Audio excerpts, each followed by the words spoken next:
depending on the studies, there's like 50% of founders or SMBs owners who actually listen to podcasts. Generally, these are people who are interested in growing themselves or interested in growing their business, and podcast becomes a great way to find that kind of information while you're on the go. How businesses can use podcasts effectively. We look at what's the point of a podcast for a business? Is a podcast a business itself? What challenges should people consider before they even start? What some of the biggest benefits are, and how you can use it to grow alongside your brand. To help us answer that question today, we have Anand Dattani, who's hosted over 80 podcasts on his podcast, Roots to Roots. Off the back of that, he's created a new app called Lifetimes, which is growing with the help of his podcast and the audience insights.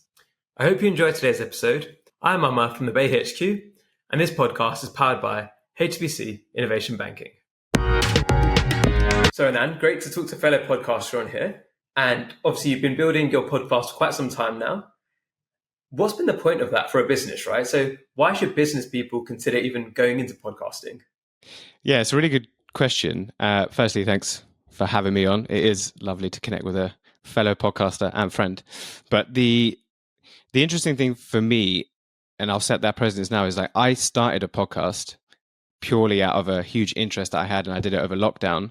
And then over time, as I've niched, my business has come up. But obviously there'll be people listening who will be, okay, I've got a business. Now I'm thinking about podcast.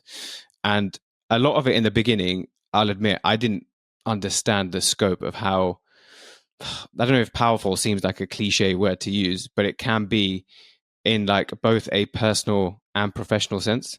So even if people are like kind of juggling between both, there's huge values on both sides. But on the business side, it's one of the best marketing tools you can think of, right? So I think the type of people, especially if you're a founder or a small business, depending on the studies, there's like 50% of founders or SMBs owners who actually listen to podcasts.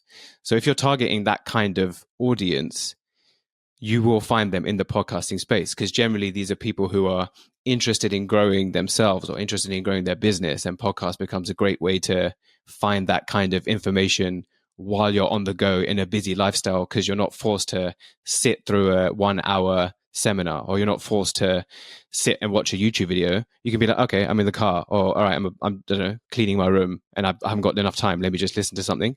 So you're automatically being able to go into a platform that is targeting probably the people that you need.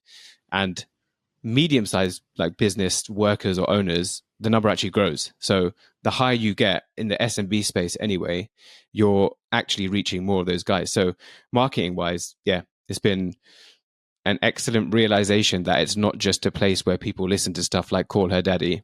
No disrespect to that. It's great. But that's, you'd think that, okay, am I going to find the right people here? And you definitely can, because podcast opens the door for any type of subject conversation. And as long as you do the kind of, I'm sure we'll get into that, the keywords and SEO and description stuff that makes it discoverable, you're just increasing your odds of finding that person. And it's interesting as well, as we both talked about this, we both talked about podcast and business separately. And this is a question I get a lot, which I'm assuming you get a lot too, where a lot of people want to start a podcast as a business. And that's the key way they're going to make money and revenue. What thoughts do you have on that? I may sound controversial. I don't advise it, but I also don't say no to it. And this is from like my own personal learning, right? Which is that you will go on a journey when you start podcasting where you may think, okay, this is what my podcast is going to be about. And, I'm sure you've experienced it where people have come up and they've said, yeah, I want to start a podcast because I want to talk about X, I want to talk about, let's go with mental health, not to slam on mental health, but it's just the one that I hear the most of right now. I'm like, that is great. You should talk about it, especially if you come from someone who's experienced it either in your family or what your niche is, and you think you have a lot of value to offer in talking about mental health. But when you start speaking on a podcast, a lot of things will happen where firstly, you'll be like, am I actually good at being able to talk about this on a recorded platform? Because I'll throw in another benefit, which is if you have a business and it's your own business, the classic kind of like founder thing is, this is my baby, I've created it.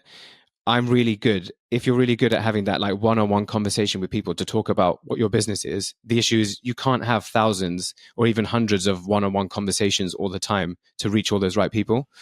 So on the good side, what podcasting does is it allows you to have a soft version of that one-on-one conversation that reaches these people, because now they hear more about what your like specialty is and what you're talking about. And then if they're really interested, then they reach out to you. Then it's kind of like a warm lead as such. But what you'll then find is that one-on-one conversation, maybe you're really good at having it in person, but when you're doing it in a podcast means, and I can speak from experience, right? It comes across as boring, or it's not as succinct and all of these things. And it may not take people down the route they want. There'll be a lot of learning, but the learning could also be like, maybe I can't make a business out of this. Because the other thing, not just in podcasting, in probably anything that you do that you want to grow, it's about consistency and commitment, right? And I'm not saying you have to be honest with yourself up front. I'm not going to ask someone, yeah, but are you going to do this weekly? Are you going to do this bi-weekly? Because maybe they don't know.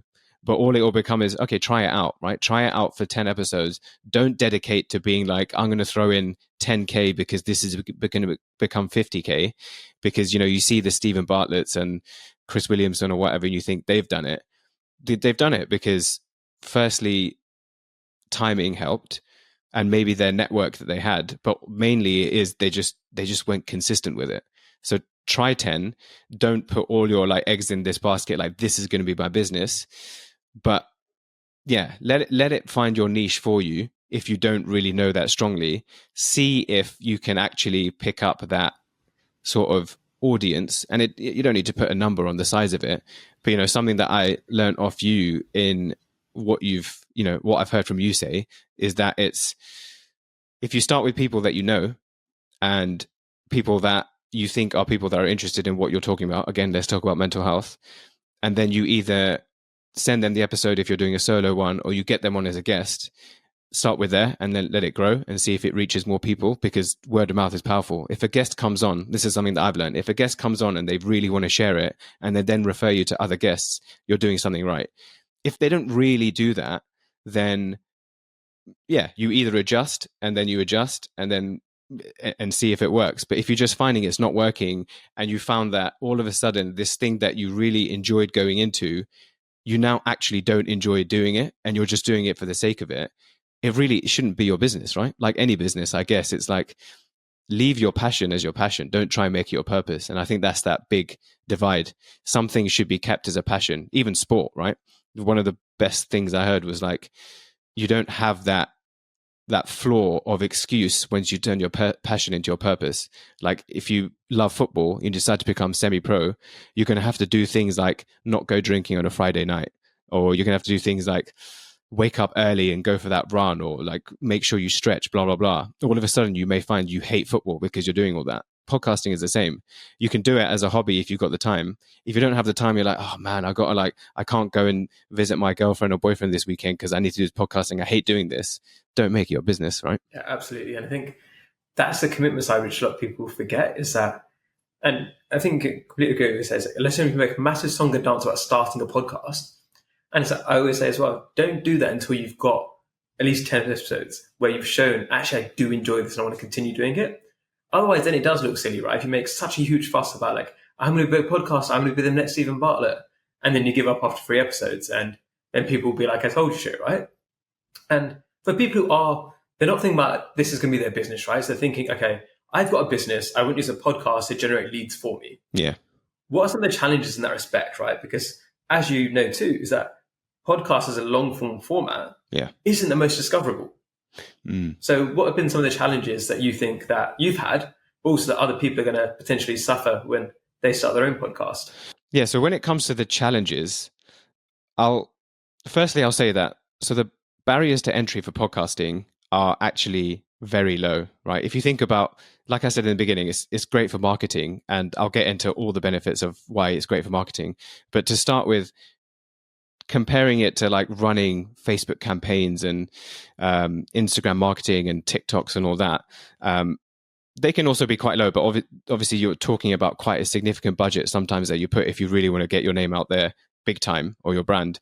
With podcasting, the barriers are low because all you really need is a platform, and you don't even need a paid platform. You can use something like Zoom or Skype and record on there. But a lot of the easiness kind of stops there, because that's, we've talked about the challenges of consistency that come in, but another big challenge is probably, and you kind of touched on it, is probably the expectation of what you think that podcast can do.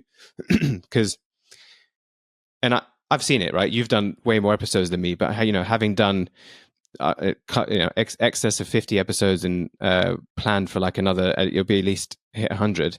In the beginning, you see some spikes when the guest is really good and they do lots of sharing. It doesn't necessarily mean they're all going to translate. It's actually often not the best way to generate a bunch of leads, but it's great for generating your kind of brand expertise and having good conversations.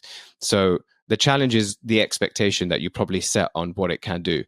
There's a lot of stuff that you can do to position it to make it really effective, but kind of don't go in there and be like, right, I'm going to spend X number of hours, because one thing to note is a podcast effort is not that 1 hour conversation. It's multiple hours of like finding the guest, the research, doing the title and description, all the fun stuff. And you can get someone to do that for you, but it is, just know that if you're looking at return on time invested, the challenge is that return is going to be lower once you actually figure out all those time elements in it. So yeah, it's hard to answer the challenge question in the sense of these are all challenges that can be overcome, but some of those challenges are managing your own expectation of what it can do. Because again, back to that consistency point, if you stick at it, it's going to do two things. You're going to become so much better at speaking about what your subject area is. The classic thing you hear from a young age is one of the best forms of learning is teaching. This is what you're going to be doing, right? Whether you have another guest on and you're seeking their expertise, you're going to learn from them. But then ideally you want to show your own expertise in the area. And it probably helps more with service things like, therapy and coaching, but I'm sure it translates to the product world as well. As you do that, you're going to become so much more succinct and comfortable at talking about these topics. And then people start to realize, oh, wow, this guy actually knows some stuff that I find interesting. That will help you. But yeah, don't suddenly start to expect that each one of these people, that even if they suddenly become loyal listeners, that they're suddenly going to lead to a massive revenue increase if you don't keep showing that value. Some people, and ideally people listening are probably people who listen to podcasts as well. Maybe it's a question to ask yourself. How many podcasts have you listened to where you really like the person, you like the product or the service? Have you, after episode 1, gone and purchased it? Maybe. And you'll get lucky with some people like that. Chances are you'll listen a bit more. Maybe then they will talk about an event that they're hosting. Then you'll go to it. Or they're like going to be at some stall or seminar somewhere selling their product. Then you go and then you check it out. It's quite a big step to expect someone to click on that link, go through the shop cart journey, and then bam, you have a customer. There's a longer runway. But yeah, I don't want to put people off it because the upsides are massive. If you reach that audience, the fact that the lead conversion is maybe lower than other forms, you also have the chance at a low level of, I can put a 1 hour episode and potentially hit 1,000 people instead of going out doing LinkedIn searches of like leads and then speaking to 1,000 people once. You're just speaking once and hitting 1,000 people. So just balance that expectation, definitely. And yeah, time. Make sure you've like cut out some time that this is an actual marketing or sales part of your sales process. We hope you're enjoying the episode so far. We just want to give a quick shout out to our headline partners, HSBC Innovation Banking. One of the biggest challenges for so many startups is finding the right bank to support them. Because you might start off and try to use a traditional bank, but they don't understand what you're doing. You're just talking to an AI assistant, or you're talking to somebody who doesn't really understand what it is you're even trying to do. HSBC have got the team that are built out over years to make sure they understand what you're doing, they've got the deep sector expertise, and they can help connect you with the right people to make your dreams come true. So if you want to learn more, check out hbcinnovationbanking.com. So on that, if anybody's listening to this right now and hasn't already, thebayhq.com/join. So that will be our little CTA there. And like I said, there's going to be many people listening to this who've listened to multiple episodes who haven't signed up to us. It's free, but it's a very common thing where it's a medium that people are coming to listen to a podcast, not necessarily to go and buy something else. And that trust and loyalty over time, they might speak well about you to other people. Other people might go and buy your product. It's a long game. Yeah. And mention that long game and consistency. How have you kept up? And maybe you haven't seen the results you wanted at the beginning. What's your secrets to doing that so that maybe people listening right now can go ahead and do that themselves?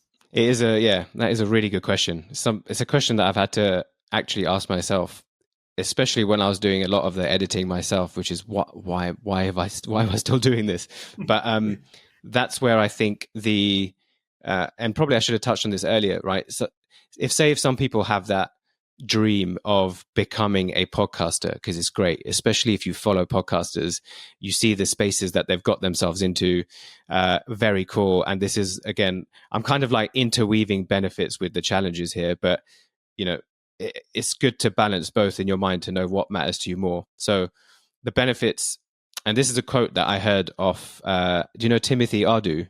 So there's one thing he said when I met him. He said, increasing your network of influence is increasing your surface area of luck.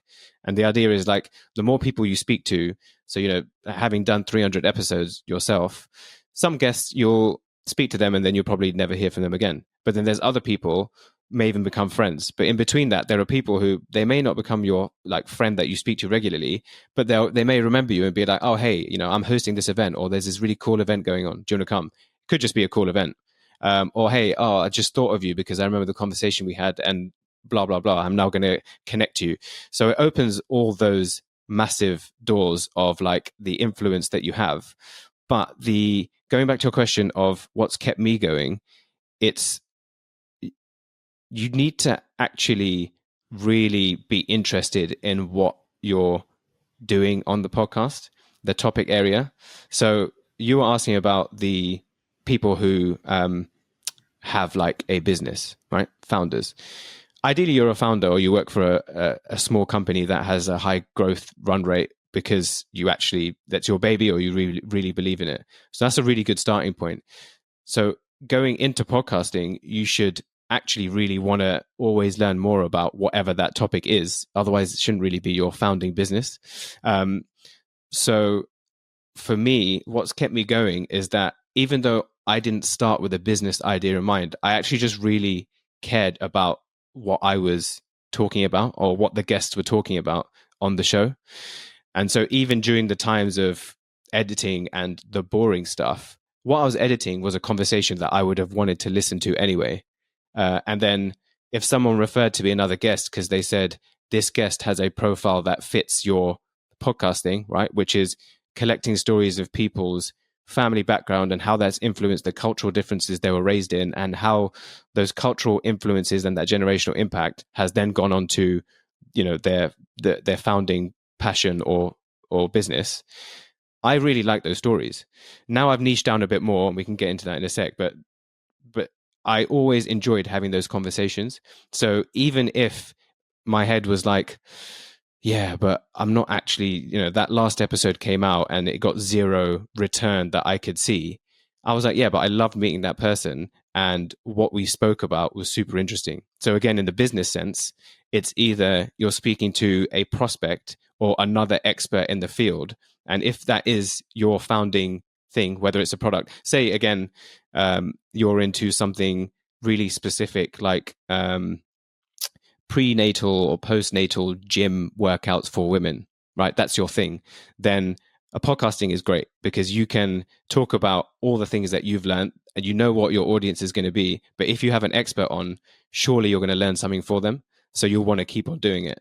So really, the thing that kept me doing it is I genuinely am interested in it. And anytime that I found that I wasn't, it actually led me to like slightly niche down or slightly change lanes on it, because I realized like, just to give a personal example, in like season 2 of my podcast, I was speaking to people of who had an immigrant story themselves, because my podcast started with me collecting my own family's immigrant story. then after doing a few, they were great and I learned a lot. But because I'm not an immigrant myself, I kind of felt a bit not inauthentic, but I'm like, I don't love doing this because I feel like I'm just interviewing them. I can't really bring across any of my own stuff because I don't have an immigrant journey. But what I do have is like family who have an immigrant journey. And I also love people who've decided to leave their 9 to 5 and start their own thing. So that became the niche where it's like, okay, let's speak to other founders, authors, actors, singers, people who are kind of trying to create their own thing, who have that kind of background story. And then it like made it a hell of a lot more interesting for me. So what kept it going was just, I would listen to this if it wasn't my own. And so you don't necessarily need to have that stance, but just actually know that I'm enjoying going into this conversation and not like, oh man, I need to do this because, I got told by my mentor that I should start a podcast, but really I don't want to do it. Like, it's not going to last. So it's interesting that we said about the transition and pivot, right? Because I've never done a seasonal-based podcast, right? Where I would recommend other people to do it. So it's one of the weird things of do as I say, not as I do, because starting the Bay HQ is already after I'd done 100 episodes. So I knew that I could maintain that consistency. But if you're new to the game, doing it in seasons gives you an easy get out clause. So you can say, oh, the first season was meant to be 10 episodes, rather than you got busy and you couldn't do more than that, right?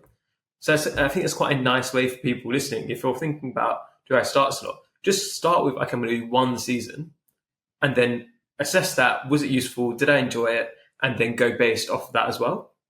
And you mentioned how the podcast led to your business idea.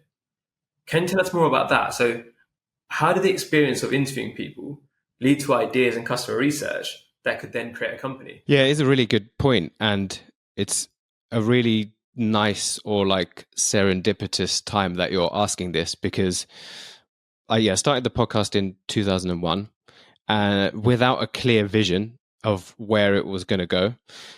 Something that I wouldn't recommend to someone, but it's also to make the point that you can do it this way. If you're starting off with like, yeah, but I really want to do a podcast because I have something that I want to share on a stage that could potentially, and I put that word potentially, reach a lot of people. But because I was collecting people's personal family history and the impact that's had on how they then grew up and what they went on to do, there are a lot of like indirect things I realized about myself and about the commonalities that you see between guests. And that was firstly by like understanding that generational journey that your family have been on. It helped people build a appreciation for the things that they've been through, and also how some things like the concept of risk and entrepreneurship has always existed, but it's changed. So a lot of people, they come from backgrounds where their parents or grandparents moved country because they were taking a risk, or, they had an entrepreneur mindset because they wanted to provide a better life for their family.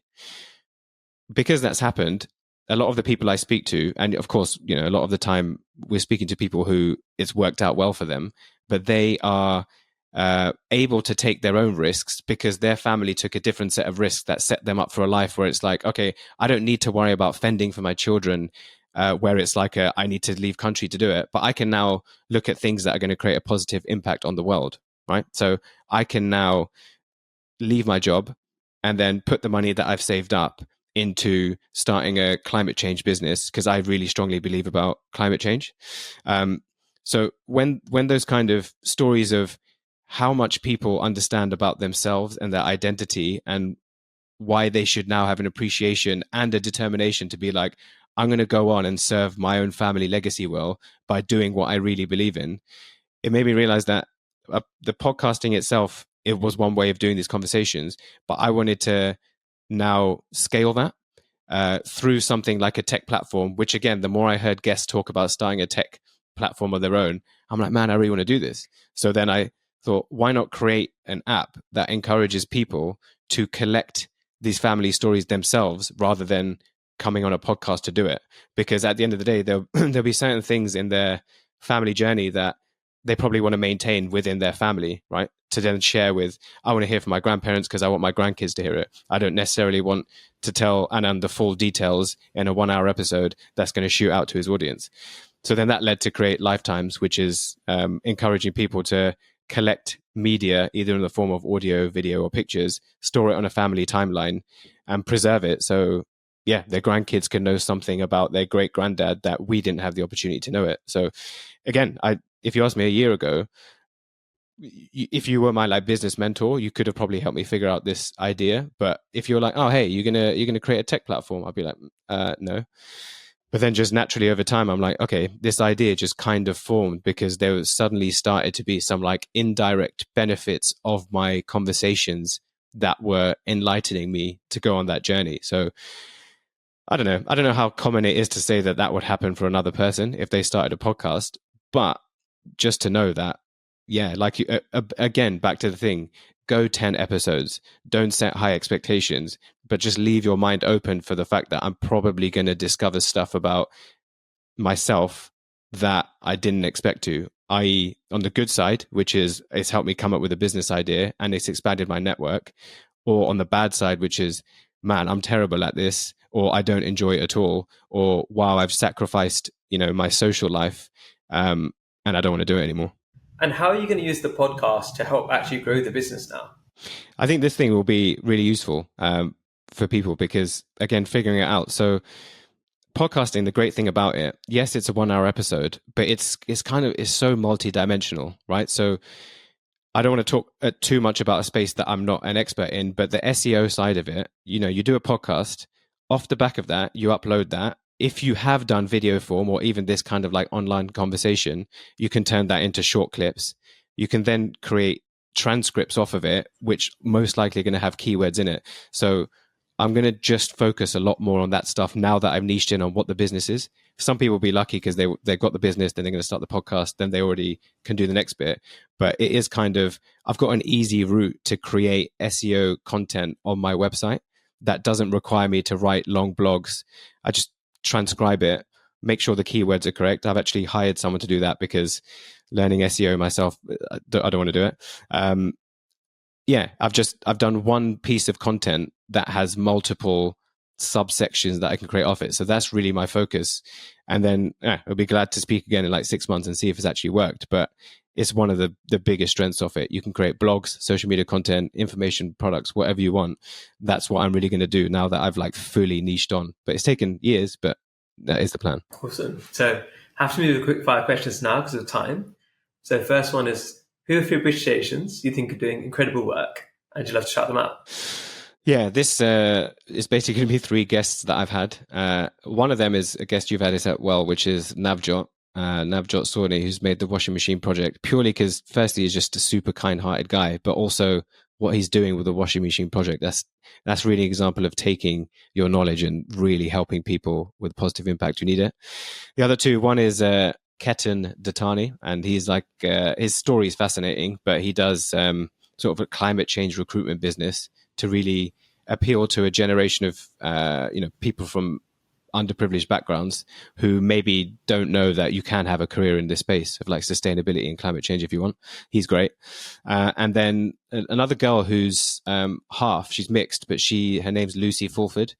The reason for her is she's written a book that I would have loved to write, but she's got a journalist background, and so she's written it way better than I ever could. But she talks about that Ugandan expulsion period, which is what my parents went through as well. So yeah, just getting that whole topic out there of that point in history, which is how my podcast started.